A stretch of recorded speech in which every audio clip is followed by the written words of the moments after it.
Now, I know you're probably thinking, why are you talking about exams now? Fall semester's over, spring semester hasn't started yet. Well, I wanted to do this video purely because I ended up passing one of the finals that I was really worried about. And obviously, if my tips didn't work, if I didn't pass the final, then this video wouldn't exist. But if I can pass this final, then you can pass the final. So the final in question was my macroeconomics final. I'm gonna be honest, I really did not study as much as I should have for my midterm, and that led to me getting a grade of 62.5. So as soon as I saw that grade come into Canvas, I said, okay, we're locking in. I immediately started studying for my final because I knew what chapters the final was gonna cover so I could get started early.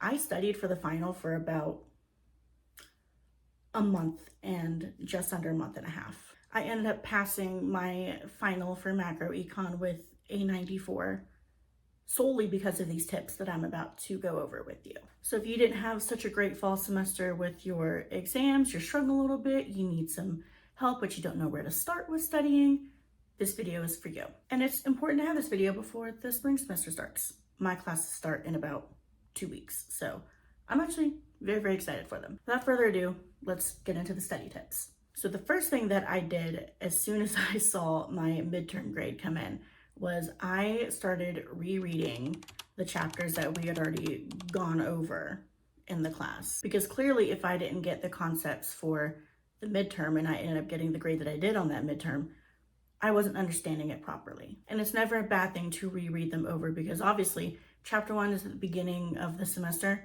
You're gonna struggle a little bit remembering that by the end of the semester for the final. So what really helped me was rereading the chapters that we had already covered and really focusing in on the reading and trying to retain that information that I'm reading, because if I'm not retaining that information, I'm not gonna get that for the final. One other thing that really helped me was doing practice problems.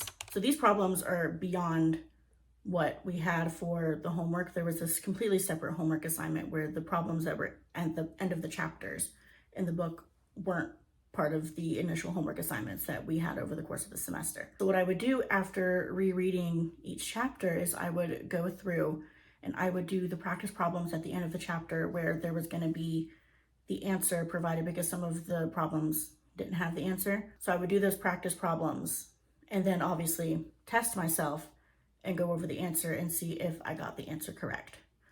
For the most part, I got the answers correct because I was rereading those chapters and really retaining that information that I was rereading. Now, this is a very generic one that everybody puts for their study tips, but I really didn't fully understand just how helpful they were going to be.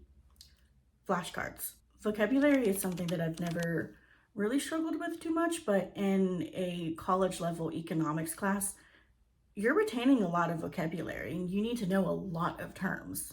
And actually, I'm gonna get my flashcards so you can see how many flashcards there were. BRB. So this stack was for all the chapters that were covered for the midterm, and this stack is for all the chapters that we did after the midterm. A lot of flashcards for econ. This was also another way of rereading because I was having to go through and read to get the definitions for the terms. So making the flashcards myself actually helped a ton versus doing some online. And a big chunk of the final was multiple choice. And guess what the multiple choice questions were? Everything on these flashcards, which is why I probably got the grade that I did because I studied these so hard.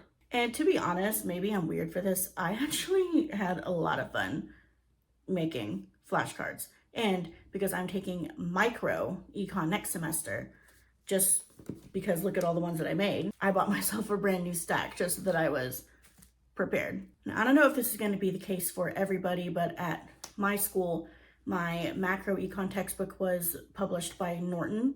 So Norton also had the flashcards online. So when it came time to actually legit study those flashcards, I could read the definition online and I would guess the term with the physical flashcards that I had. So I was essentially quizzing myself by using my computer and my physical flashcards that I made, which led to me getting a good grade on the final because I got every single one of those right when I was testing myself. It got to the point where I had to take my mom to a doctor's appointment, and I brought my flashcards with me to read while we were waiting in the waiting room or waiting on the doctor to get into the room, because I was like, my final's in a week and a half. I gotta lock in now and I gotta get this stuff done. And I really gotta know the terms because I'd finished with all of the chapters. So now I could quiz myself on the vocab that was in the chapters. Now, I'm not sure if this is gonna be a good tip or a bad tip. It's just gonna be a tip. Space out your studying and then do a quick cram the night before. So in my case, because I got the grade that I did on my midterm, it took me about a month and a half, I think, to go through every single chapter that was going to be covered on the final. I was still working and doing the schoolwork every week on each new chapter that I had. So by the time it was about a week before the final, when all I had to do was make my final presentation, I banged that out real quick. And then I was able to fully lock in on the actual studying that I needed to do. A quick cram in my case was just really going over those flashcards, making sure that those terms were really ingrained in my brain, especially in the chapters that we covered about the banking industry. I still don't fully understand it, but that's okay. One other thing that will really help you in terms of actually making something yourself to study, make your own study guide. So I have two here, the one that I made and then the one that was made by my professor. She didn't have one for the midterm, but she did make one for the final. And I'm wondering if it's maybe if people got a grade similar to what I did on the midterm, that maybe she was like, oh, people need help. And it's not to say that I didn't understand anything in the class, because the class was relatively easy to understand. I just do really poorly on tests and quizzes, exams, all of that. I can completely ace the book problems and homework problems, but as soon as it comes to a test, I forget everything I ever learned. So making my own study guide was really helpful, because I would go through each chapter, and at the end of the chapter, it would give in the conclusion just kind of the basic breakdown of what was discussed in the chapter, and that's exactly what I put on my study guide. And of course, econ, you gotta have formulas. I even actually put formulas that weren't initially in the chapters, like you really actually had to find them. And that was helpful when it came time to reread the chapters, because when I was rereading the chapters, I found the random formulas. Did I actually end up using these on the final? I don't think so, maybe one or two, but that was a benefit to rereading the chapters. And then as much as I studied the flashcards, I studied my professor's study guide equal amount, because I knew while I made my study guide and I was proud of my study guide and my study guide did help, I knew what was going to help me more on the exam was going over the study guide that my professor made, and it did.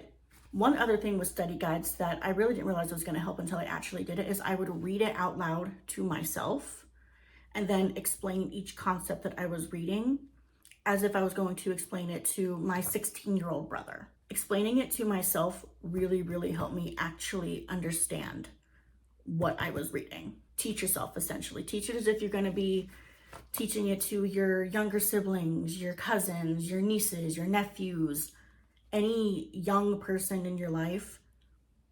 Read it out loud to yourself as if you're going to be teaching it to them. Studying will not be studying if you don't have a clean, organized space. For the most part, I did my studying while I was sitting at work.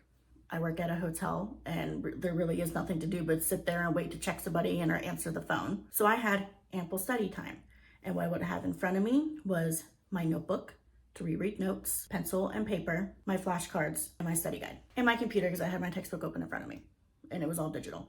And it would be the same for when I was studying at home. I wouldn't study out in my living room. I wouldn't sit on my bed and study. I would sit at my desk with nothing in front of me but my notebook and my study guide. I would take a break from looking at my computer and my textbook and go over my notebook and my study guide, because my notebook was notes from the textbook, very detailed notes from the textbook. So my notebook was just fine without having my textbook in front of me. When you have distractions like your phone, maybe your TV is on, you have headphones in. Some people can listen to music while they study.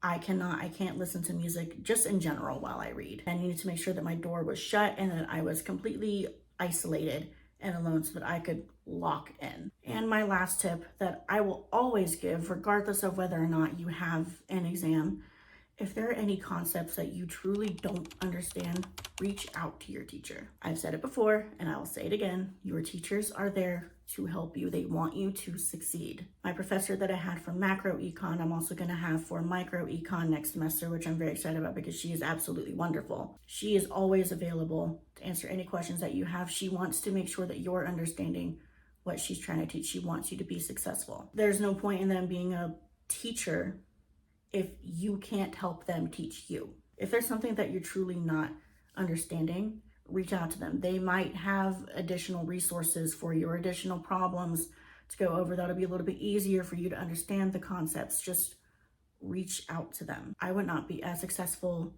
a student as I am had I not always reached out for help. And maybe I annoy my professors a little bit too much, but if there's something that I don't understand, I want to make sure that I'm getting a good grade. I'm gonna reach out to them for help. And it's not even just in econ. I reached out to my British Lit professor last semester for any help that I needed. It's been a while since I wrote a paper in MLA. I needed help. There's nothing wrong with asking for help. Try it on your own first, and if you really cannot get it, ask for help. So that is all that I have for you guys today. If you have additional study tips that have helped you, leave them in the comments below. Help each other out. Thank you so much for watching this video. If you have classes next semester, I hope this will help you a ton. I'm looking forward to doing my study tips again and hopefully getting a better midterm grade for my next econ class. If you haven't done so already, please press the subscribe button down below if you want to see more from me. Join the fam. I'd love to have you. And also be sure to check me out over on my Instagram and my TikTok. And also don't forget to check out my blog. I like to do a lot of writing, so that's where I get to kind of do my splurge rambling way more than I already do ramble in my videos. Speaking of writing, I don't remember if I've ever mentioned this, but I'm writing a book. I've started and restarted the process of writing the book so many times, but I was hit with the wave of inspiration recently.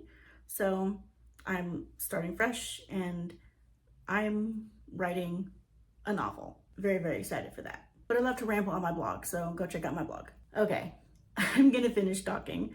I hope you enjoyed. I'll see you next time. Bye, friends.